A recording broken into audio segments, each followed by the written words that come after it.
Hello friends, स्वागत करता हूँ आपका अपने यूट्यूब चैनल संघर्ष क्लासेस में। जी हाँ दोस्तों, जैसा कि नाम से दिख रहा है कि यहाँ पर क्या करने वाले हैं, आज वर्णमाला के अभ्यास प्रश्नों को हल करने वाले हैं।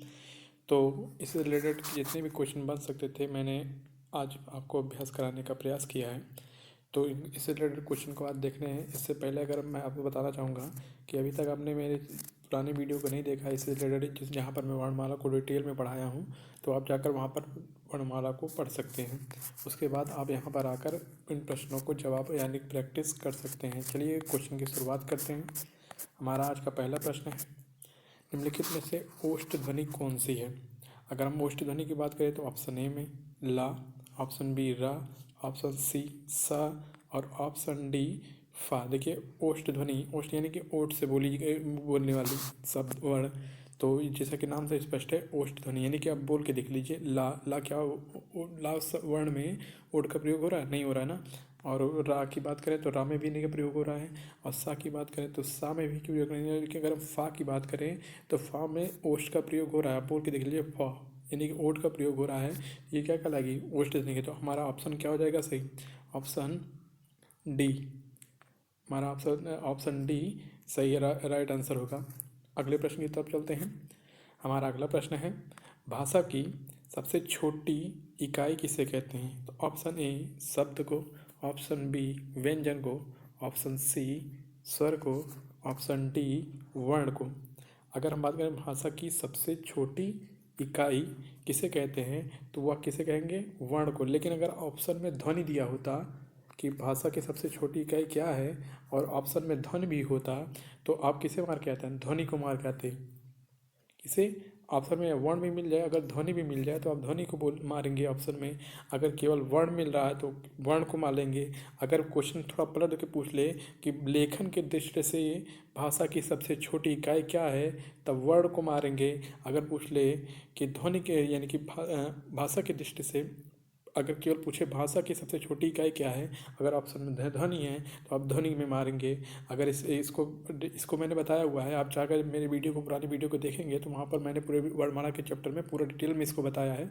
तो आप यहाँ पर इसको आपको बताने की जरूरत नहीं पड़ती, आप तुरंत ही ऑप्शन क्वेश्चन देख के ही ऑप्शन मार देते। चलते हैं अगले प्रश्न की तरफ।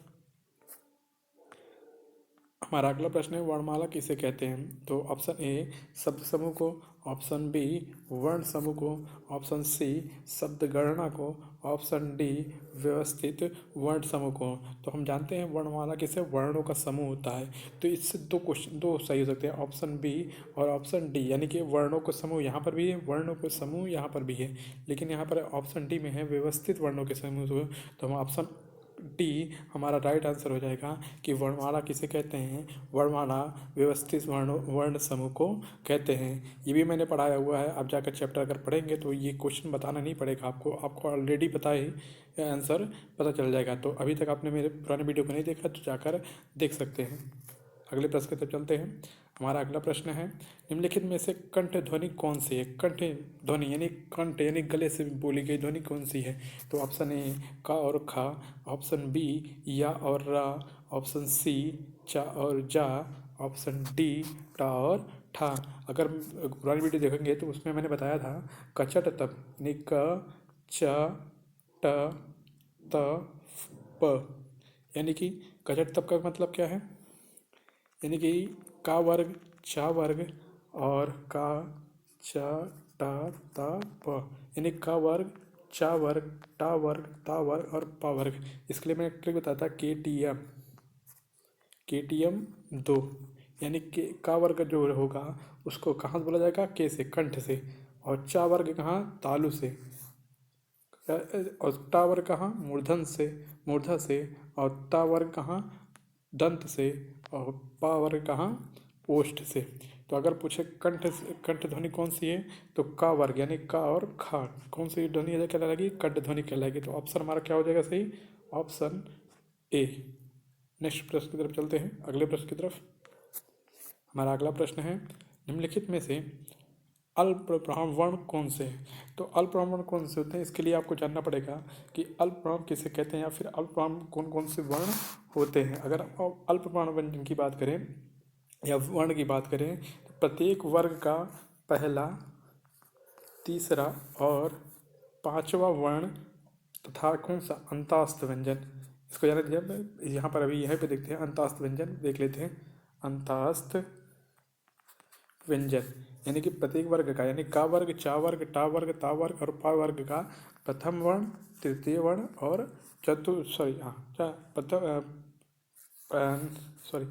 प्रथम वर्ग, तृतीय और पंचम वर्ग, ये कौन सा पंचम वर्ग क्या कहलाएंगे, अवरोपण कहलाएंगे। तो देखिए आ क्या है, ऑप्शन ए आ, ऑप्शन बी का और गा, ऑप्शन सी ता और धा, ऑप्शन डी फा और भा। अगर हम देखें तो आ जो है आ जो है वो क्या है, स्वर है, तो ये अल्पप्राण तो होंगे नहीं। अगर हम बात करें ऑप्शन बी का और गा, यानी कि देखो का जो होता है ये क्या होगा, का हमारा पहला वर्ग क्या है, पहला मतलब वर्ग का पहला वर्ण है, और गा उसी वर्ग का तीसरा वर्ण है। तो ये तो हो रहा है क्या कि पहला और तीसरा वर्ण तो क्या कहलाते हैं, अल्पप्राण कहलाते हैं। यही ऑप्शन क्या हो जाएगा हमारा सही राइट आंसर, का और गा। अगर हम बात करें था और दा की, था दूसरा वर्ग का होता है, था दूसरे वर्ग का है, और धा चौथे वर्ग का, तो ये हो नहीं सकता, ये स्वर है, ये हो नहीं सकता। और फा और बा ये भी दूसरा और तीसरा मतलब दूसरा तो फा हो नहीं सकता, फा होता, लेकिन ये दोनों सही होना चाहिए ना, तो ये भी नहीं हो सकता। तो ऑप्शन हमारा बचता क्या है, ऑप्शन बी, ये हमारा राइट आंसर है। नेक्स्ट प्रश्न की तरफ चलते हैं। हमारा नेक्स्ट प्रश्न है, हिंदी भाषा में मूलतः वर्णों की संख्या कितनी मानी गई है। Option A 50, option B 51, option C 52, option D 53। तो ऑप्शन सी कितनी मानी गई है, 52। अगले प्रश्न की तरफ चलते हैं। हमारा अगला प्रश्न है, निम्नलिखित में से नासिक व्यंजन किसे कहते हैं। अगर नासिक व्यंजन की बात करें तो हमें ये सीधे जान लेते हैं, प्रत्येक वर्ग का पांचवा वर्ण क्या कहलाता है, नासिक व्यंजन कहलाता है। यानी पांचवा वर्ण क्या होगा, कौन कौन सा, क्या इया और ना यानी कि ड़ा, ना और मा, ये क्या कहलाएंगे, पंचम वर्ण है ये पांचों, और ये क्या कहलाएंगे, नासिक व्यंजन कहलाएंगे। तो ऑप्शन ए हमारा क्या हो जाएगा, राइट आंसर। अगले प्रश्न की तरफ चलते हैं। हमारा आज का अगला प्रश्न है, निम्नलिखित में से कौन अंतास्त व्यंजन कौन सा है। तो अंतास्त व्यंजन किसे कहते हैं, यानी कि या, अगर आपने पढ़ा होगा तो ये जान लीजिए, या, रा, ला और वाह, ये चार क्या कहलाते हैं, अंतास्त व्यंजन कहलाते हैं। ऑप्शन कौन सही है, गा तो हो नहीं सकता, जा तो हो नहीं सकता, सा तो हो नहीं सकता, तो ऑप्शन कौन सा सही है, ऑप्शन सी, यानी कि हमारा ऑप्शन सी क्या हो जाएगा, राइट आंसर वाह। अगले प्रश्न की तरफ चलते हैं। हमारा अगला प्रश्न है कि हिंदी वर्णमाला में अयोग व वर्ण कौन सा है। तो अयोग व वर्ण दो होते हैं, कौन कौन से, अंक और आ। तो ऑप्शन ए आ और आ, ऑप्शन बी ई, ऑप्शन सी उ, ऑप्शन डी अंक और आ। तो हमारा आंसर कौन सा जाएगा, ऑप्शन डी। और आज का अगला प्रश्न है, ए और ए वर्ण क्या कहलाते हैं, नासिक, ऑप्शन बी मूर्धन्य, ऑप्शन सी ओष्ठ और ऑप्शन डी कंठ तालव्य।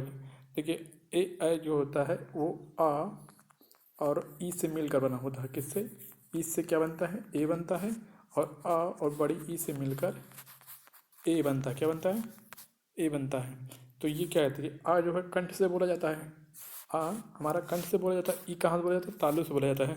तो ये ए कहाँ से बोला जाएगा, कंठ और तालुब से मिलकर। तो ऑप्शन डी हमारा राइट आंसर हो जाएगा। अगले प्रश्न की तरफ चलते हैं। हमारा आज का अगला प्रश्न है, निम्नलिखित में से कौन सा घोष वर्ण है। देखिए घोष और एक होता है घोष, यानी किसी को क्या बोलते हैं, साघोष बोलते हैं, और एक होता है आघोष। अगर हम सघोष यानी कि घोष वर्ण की बात करें तो प्रत्येक वर्ग का तृतीय, चतुर्थ और पंचम वर्ण क्या कहलाते हैं, घोष, यानी कि घोष वर्ण या साघोष वर्ण कहलाते हैं। तो खा हमारा दूसरा वर्ण कहलाता है, चा हमारा पहला वर्ण होता है, म हमारा पांचवा वर्ण होता है, और था हमारा दूसरा होता है। तो ये इतना तो देखो, ये दूसरा है और ये पहला है और ये भी दूसरा, तो ये तीनों तो हो नहीं सकते। हमारा बच गया पांचवा वर्ण, तो यही हमारा क्या कहलाएगा, यही हमारा घोषवर्ण कहलाएगा। अगले प्रश्न की तरफ चलते हैं। हमारा अगला प्रश्न है, निम्नलिखित सॉरी क ग ज और फा ध्वनि किसकी है? संस्कृत की है, ऑप्शन ए, ऑप्शन बी अरबी फारसी की है, ऑप्शन सी अंग्रेजी की है, ऑप्शन डी दक्षिण भाषाओं की है। तो ऑप्शन बी कहाँ की है? अरबी और फारसी की है। हमारा ऑप्शन बी राइट आंसर हो जाएगा। अगले प्रश्न की तरफ चलते हैं। जब दो व्यंजन एक साथ मिलते हैं तो उन्हें क्या कहते हैं? जब दो व्यंजन एक साथ मिलते हैं तो उन्हें क्या कहते हैं? ऑप्शन ए संयुक्त व्यंजन, ऑप्शन बी अल्पप्राण, ऑप्शन सी अंतःस्थ व्यंजन, ऑप्शन डी महाप्राण। तो ऑप्शन ए, जब दो व्यंजन आपस में मिलकर तीसरा व्यंजन बनाते हैं तो क्या कहलाते हैं? संयुक्त व्यंजन पहला कहलाते हैं। ये सब बताने की जरूरत नहीं है, इसको मैंने पढ़ाया हुआ है, आप जाकर वीडियो देखेंगे पुराना तो उसमें पूरा डिटेल में मैंने बताया हुआ है। तो हमारा राइट आंसर क्या हो जाएगा? ए। अगर हम आगे अगले कुछ प्रश्न की बात करें, हिंदी वर्णमाला में ऊष्म व्यंजन क्या है, कौन से हैं? ऊष्म व्यंजन कितने होते हैं? ये भी कितने होते हैं? 4 होते हैं। कौन कौन से? अगर हम ऊष्म व्यंजन की बात करें तो ऑप्शन ए सा सा सा और रहा, ऑप्शन बी त थ द ध, ऑप्शन सी ट ठ ड ढ, ऑप्शन डी च छ ज और झा। तो हमारे ऑप्शन कौन सा हो जाएगा? Option A. क्या अगर कौन कौन से? ऑप्शन ए सा और हाँ, ये क्या कहलाते हैं? हमारे ऊष्म व्यंजन कहलाते हैं। अगले प्रश्न की तरफ चलते हैं। हमारा अगला प्रश्न है, निम्नलिखित में से कौन सा संयुक्त स्वर नहीं है? देखो संयुक्त, जैसे अभी इससे पहले क्या था? संयुक्त व्यंजन, यानी कि दो व्यंजनों के योग से क्या बनता है? तीसरा व्यंजन बनता है, तो वो क्या कहते हैं? संयुक्त व्यंजन कहलाते हैं। इसी तरह संयुक्त स्वर किसे कहते हैं? दो स्वरों के मेल से जो स्वर बनते हैं, तीसरा मतलब दो स्वर के मेल से जो एक नया स्वर बनता है वह क्या कहलाता है? संयुक्त का स्वर कहलाता है। तो ए यहाँ पर कौन सा इसमें पूछा है? देखो, एक तो पूछा है, पूछ सकता था संयुक्त स्वर है, और इसमें क्या पूछा? लेकिन संयुक्त स्वर नहीं है, तो इसमें हमें ये ढूंढना है कौन सा संयुक्त स्वर नहीं है। तो ऑप्शन ए, ऑप्शन बी ए, ऑप्शन सी बड़ा ऊ और ऑप्शन डी ओ।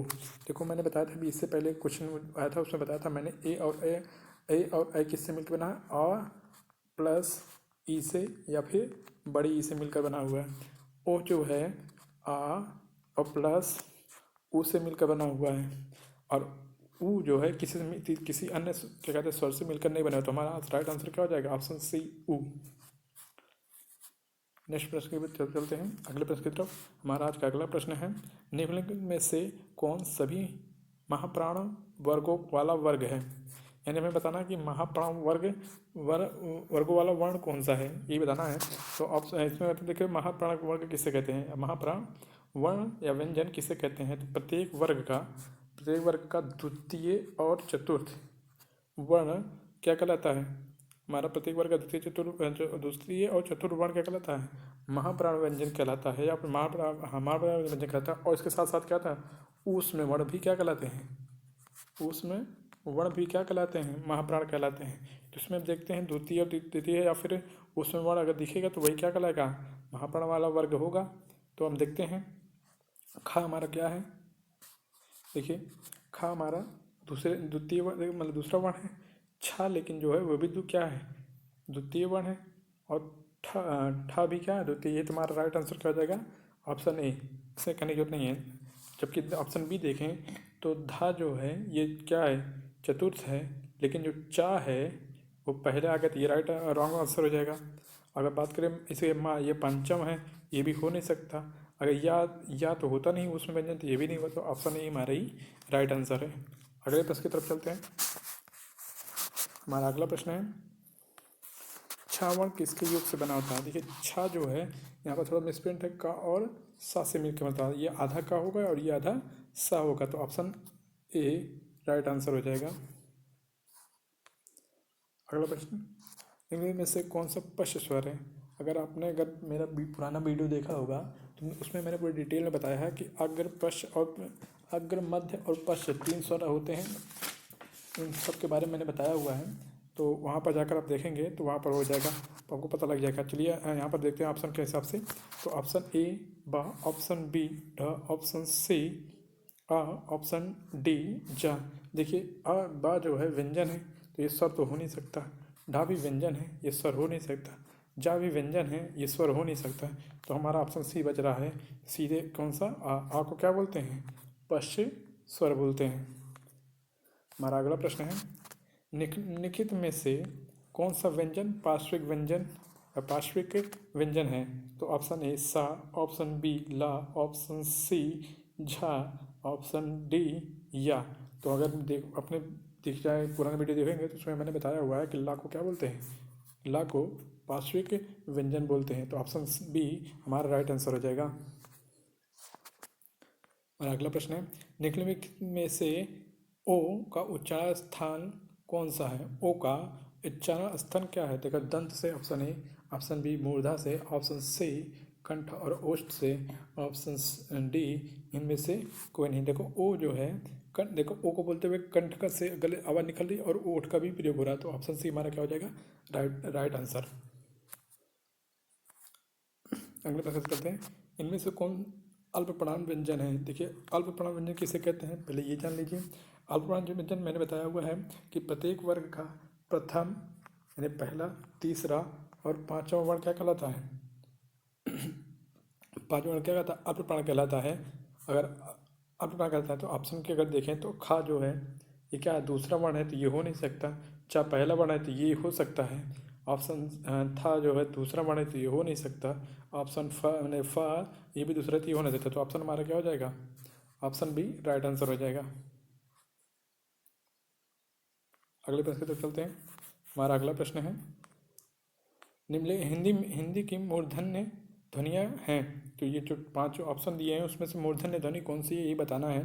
तो मूर्धन्य ध्वनि जो क्या कौन सी है? तो ऑप्शन ए चा छा जा और झा, ऑप्शन बी ट ठ ड ढ, ऑप्शन सी प फ भ ब भ, ऑप्शन डी त थ द ध। इससे पहले भी मैं बता चुका हूँ कि एक मैंने अब तक बताया था कचट तप, यानी कि हमें बताना है। देखो KTM DO यानी कि देखो टी जो है टा वर्ग है और कहाँ से बोला जाएगा? हमसे यानी मूर्धा से। तो ये टा वर्ग ही क्या कहलाएगा? मूर्धा से बोला जाएगा। तो यही मूर्धन नहीं हो जाएगा। तो ऑप्शन बी हमारा राइट आंसर हो जाएगा।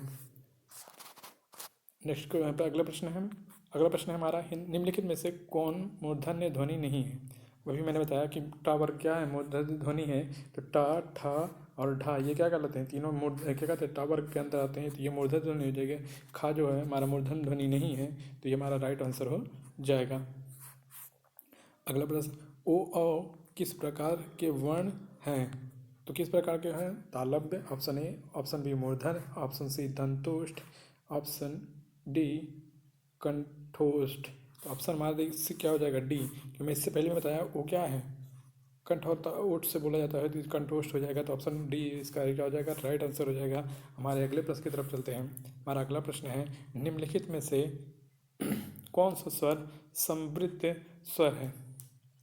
अब देखिए यहाँ पर समवृत्त स्वर का आपको पूरा अगर चैप्टर को पढ़ा है तो पूरा डिटेल में बताया हुआ है मैंने कि समवृत्त स्वर किसे कहते हैं। अगर आपने नहीं पढ़ा तो फिर जाकर मेरे चैनल को दोबारा उस चैप्टर को देख सकते हैं। तो वहाँ पूरा आपको डिटेल में मिल जाएगा कि समवृत्त स्वर किसे कहते हैं।